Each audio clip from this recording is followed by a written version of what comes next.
Hey everyone, and welcome back to the Lazy Sunday Review, and welcome to my New Year's Eve special where we will be counting down my top 10 best and worst movies of 2019.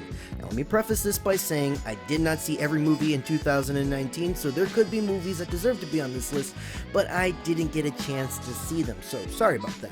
Also, some of these movies on this list unfortunately did not get a full review from me, but I'll be sure to break down why I gave them a particular ranking. And for those that I did do reviews, the links will be down in the description if you want to check them out. Finally, these are my lists of what I thought were the best and worst movies, so if your favorite movie ends up on Shit's Alley or didn't make the cut of the best, I'm sorry, our lists are going to be very different and that's okay. Some of my favorites might end up on your guys' list, so don't go crazy on me. So I thought, you know what, let's just rip the band-aid off and get talking about the worst films of 2019, and oh boy, there were some major bombs this year. Star Wars fans were right, when the dark force rises, so does the light to meet it.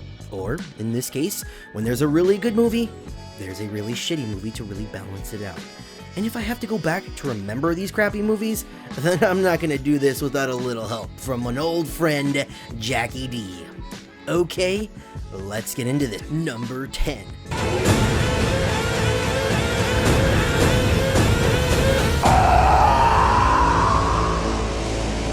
It Chapter 2. Damn, a real fall from grace this movie was. The first, it was such an amazing and scary movie because it played on some real deep emotional and traumatic elements, like guilt, paranoia, and abuse. So how do we up the ante in the second film? Make it scarier, or at least that was Andrew Muschietti's plan, but what it actually amounted to were just a bunch of cheap and predictable jump scares. It was completely obvious when you were about to get scared. The music would get really loud and then go silent, boom, jump scare. Not to mention that a lot of the tone of this movie was really inconsistent. Anytime we would get an extremely intense situation, it was completely cut down with some cheesy joke.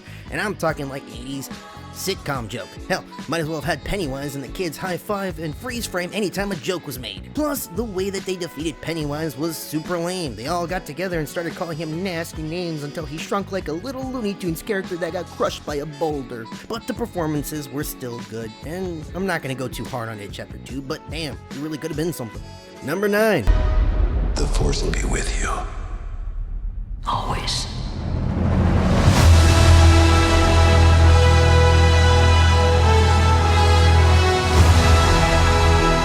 Star Wars: The Rise of Skywalker. I think we all knew this movie was gonna be bad, because it was clear from the get-go that Disney really didn't have a real plan, roadmap, or even a general blueprint of where this trilogy was gonna go. And with the release of this movie, it was made even clearer.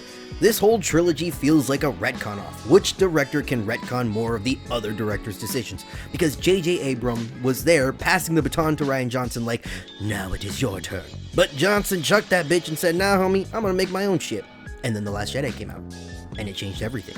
So this movie feels hastily put together to try to change everything that The Last Jedi did. Like the Emperor's plan, Kylo Ren, I need you to kill Rey. But he doesn't, so Rey shows up to the Emperor and he's like, JK, my plan was to get you here so you can kill me and I will live forever through you as the new Sith Lord. But then Kylo Ren shows up and saves her from doing that, and the Emperor was like, JK, my plan this whole time was to get you both here so I can kill you and take your life force and become powerful again. Like, what is even going on with this movie? Well, not much, but a really messy plot that tried desperately to squeeze in a CGI Carrie Fisher wherever it could. This movie feels completely unearned. Thanks, Disney. You made us not care about Star Wars anymore. Number 8. The men and women in black. Yeah, ha. Perfectly done. Men in Black International. You know, I'm starting to notice a trend with all of these movies. They're all reboots of older films. And Men in Black International was one of them that I was kind of looking forward to because I like Chris Hemsworth and Tessa Thompson. But damn, they did me dirty. This movie was such a wasted opportunity of their chemistry.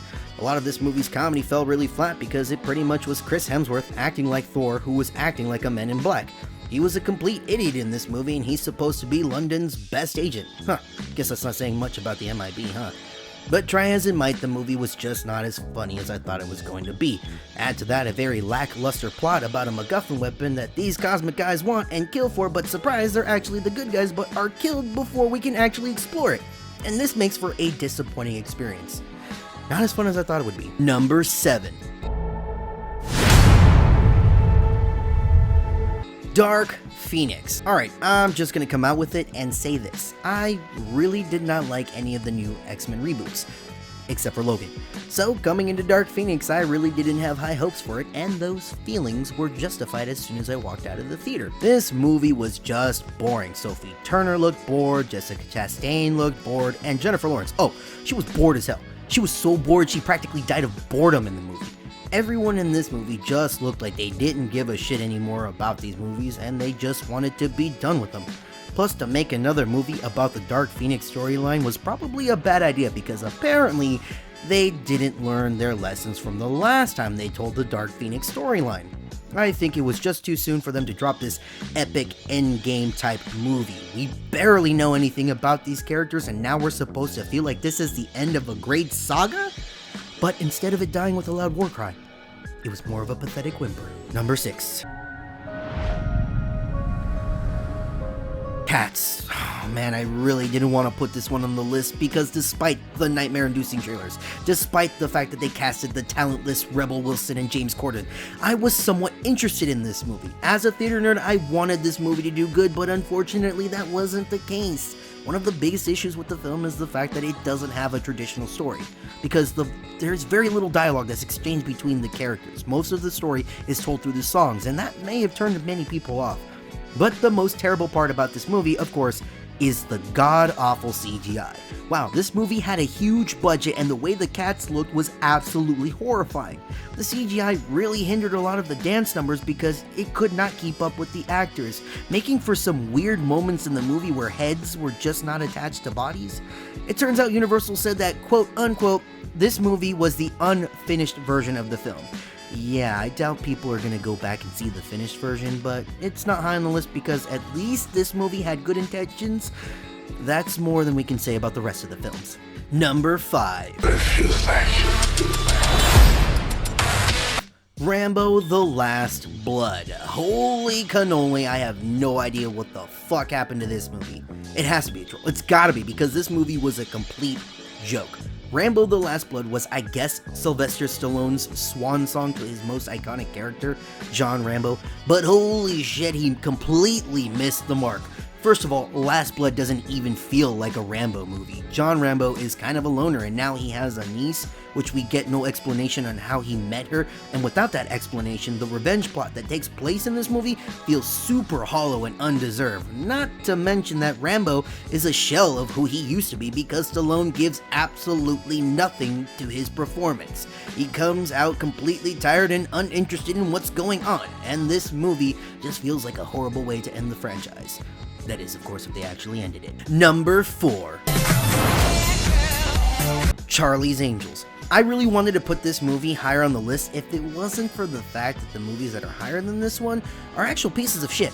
I'd be remiss to say that I actually did have some semblance of fun during this movie, but that fun was quickly replaced with the uncontrollable urge to want to shoot myself to escape this movie.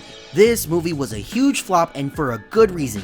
It's nothing but a lazily slapped together spy movie that tried to write the coattails of a feminist agenda to bring in money. It was boring and really unfunny. Like I said in my review, the jokes fell so flat I could almost hear crickets in my theater.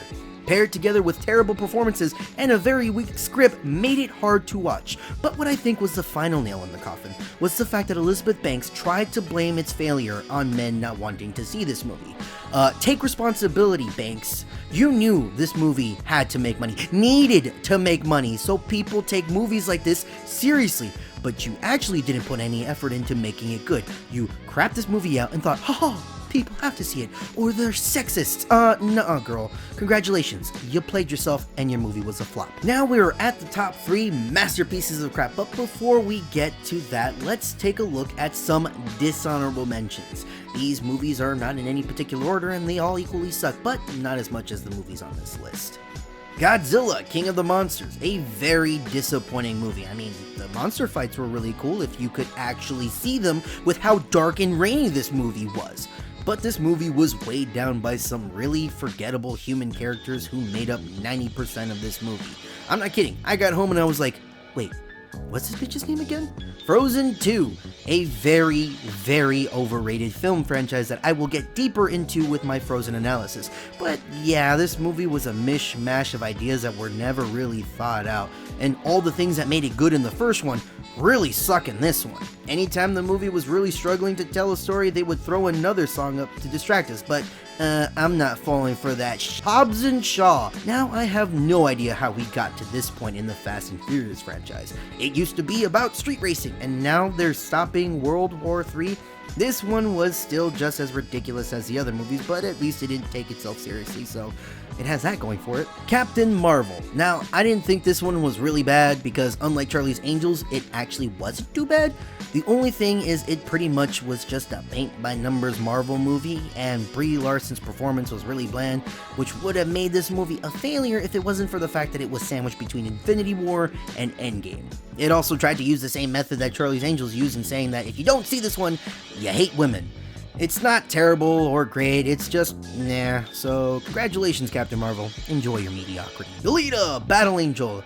Why God, why can't anime movies get it right? This movie was supposed to be the one that brings anime to mainstream audiences, but it fell short as well. Its biggest issue was the fact that he tried to do too much in one movie. Instead of taking time to talk about one part of Alita's story, it tried to cram 3 mangas worth of material into one movie, forcing it to have crazy amounts of exposition, which then hindered the performances. Now it sucks because this movie was kind of okay, but it will be forgotten, and the director is asking people to see this movie so it can get a sequel, but I think you kind of have it wrong, Mr. Director. We should be begging you to take our money, not you begging us to give you money. Wasted opportunity. And now our top 3. So the bronze goes to number 3.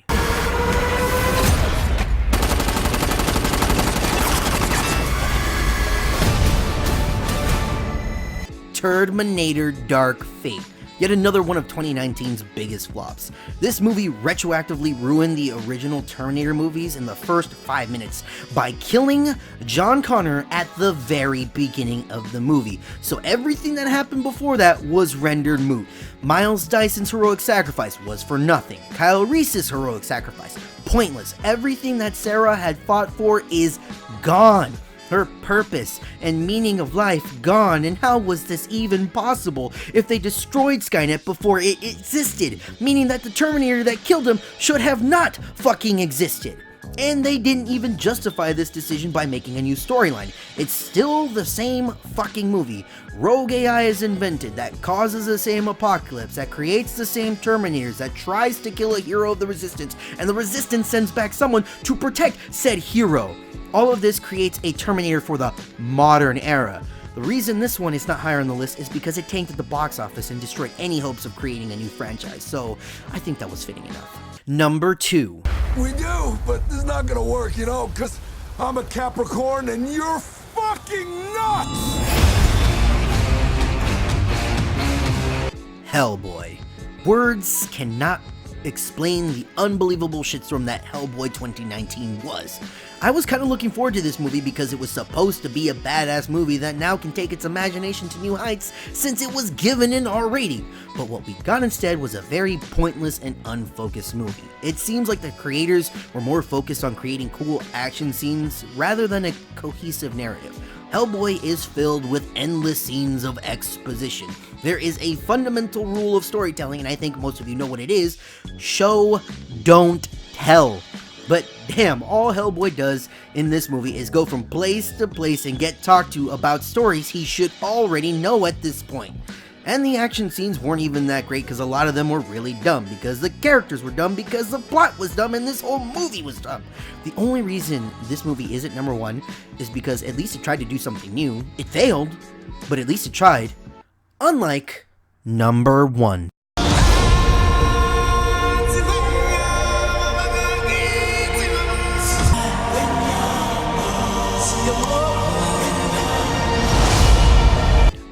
Disney's remake of The Lion King is my pick for the worst movie of 2019, and I argue that it's actually hands down the worst Disney remake there is, because it does not capture or match the magic of the original movie in any way. As crappy as all the remakes are, they at least did bring to life some of the most iconic moments in Disney movies. Be Our Guest feels like Be Our Guest. Friend Like Me feels like Friend Like Me, but Can You Feel the Love Tonight, which takes place during the day, might I add, does not feel like Can You Feel the Love Tonight. This movie is a shot-for-shot remake of the animated classic, but with all the life and love stripped from it, because they decided to make it real and not have the animals emote, which means the actors could not be expressive in their voices because the animals are not going to emote. So when people ask me, hey, what does a shameless cash grab look like? I will point to a picture of The Lion King 2019 and say, that right there. That right there is a cash grab. And that's it, you guys. That's my list for the top 10 worst movies of 2019. But let's talk about it. What did your guys' list for the worst movies in 2019 look like? Put your lists in the comment section down below and subscribe to my channel so you can catch my reviews in 2020. Thank you for joining me, you guys, and I'll see you next time with my top 10 best. Have a happy new year, and I'll see you guys next year.